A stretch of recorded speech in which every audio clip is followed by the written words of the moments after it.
we have new details about scary moments for guests inside a Highlands ramen restaurant after a car smashed through their side window. The man who drove that car, police say, was drunk. Today in court, we learned that people were inside Kiwami Ramen eating at the time of the crash, and a pregnant woman was taken to the hospital.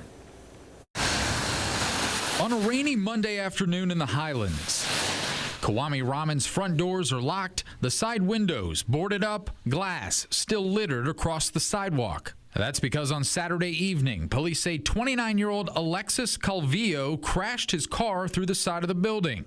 According to arrest documents, he was intoxicated and has no insurance. I will enter a not guilty plea as Monday morning, Calvillo was in an orange jumpsuit being arraigned in court. The county looking to raise his bond, calling Calvillo a danger because 4 people were inside eating when he smashed into the restaurant.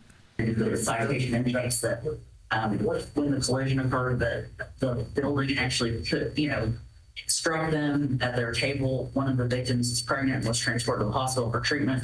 Our position is that this is an extremely dangerous situation. It's the county's motion to increase the bond to $25,000. Another reason the county argues Calvillo was a threat, his alleged actions after the crash, where police say he struggled with officers and threatened to kill them.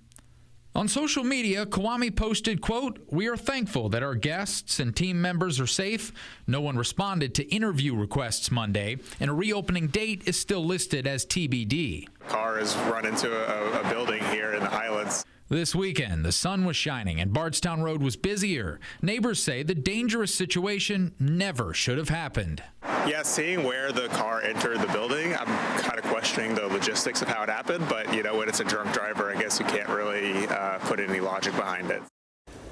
Calvillo is facing a list of charges such as wanton endangerment, leaving the scene of an accident, criminal mischief, resisting arrest, terroristic threatening, DUI, obscuring the identity of a machine, failure to maintain insurance, and failure to have registration plates.